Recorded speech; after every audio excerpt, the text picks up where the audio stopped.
3D મૂવીમાં ઊંડાઈ કે ઊંચાઈ કહી શકો.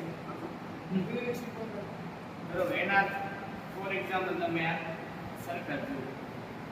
હવે આ ખાલી આ ઊંડાઈ ન હોય, ઊંચાઈ કઈ ન હોય સર્કલ, ખાલી આમ સમતલ ઉપર એક ગોળક થઈ ગઈ. બરોબર, તો એને શું કહેવાય? 2D કહેવાય. કારણ કે એની ઊંચાઈ હશે ને એની પહોળાઈ હશે, તો એને કહેવાય 2D. 2D એટલે 2 ડાયમેન્શન, બે પરિમાણ.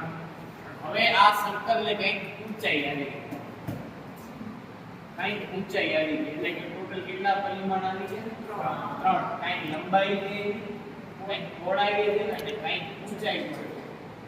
બરોબર, તો આ છે 3 ડાયમેન્શન ની વસ્તુ થઈ. 3 ડાયમેન્શન ઉદાહરણ જોયું, 2 ડાયમેન્શન ઉદાહરણ જોયું. હવે મને કોઈ એક ડાયમેન્શન નું કોઈ ઉદાહરણ તમને શું જોઈએ? લાઈન, રેખા. હજી કોઈ? તમે મને કીધું કે 2 ડાયમેન્શન એટલે જેની લંબાઈ અને પહોળાઈ હોય એટલે એને 2 ડાયમેન્શન કહેવાય. 2 ડાયમેન્શનમાં કોઈ વ્યક્તિ હશે, આપણે તો 3D વ્યક્તિ ની 3 ડાયમેન્શનમાં આપણે કોઈ પણ આમ જગ્યાએ જઈએ તો આપણે એક્ચ્યુઅલી 3 ડાયમેન્શનમાં જ ફરીએ.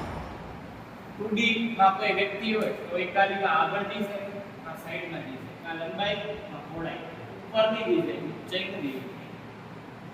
જો 2 ડાયમેન્શનમાં કોઈ વ્યક્તિ હોય તો, પણ આપણે તો 3 ડાયમેન્શનમાં વ્યક્તિ થી આપણે તો ગમે તે થઈ ગઈ ના કોઈ મારી શકે ઊંચા. એમ 2D વાળા લોકો ભૂકો ન મારી શકે. એમ 1D વાળા કેવા હોતા હશે? જો 1D માં કોઈ વ્યક્તિ જન્મ્યો હોય તો કેવો હોય?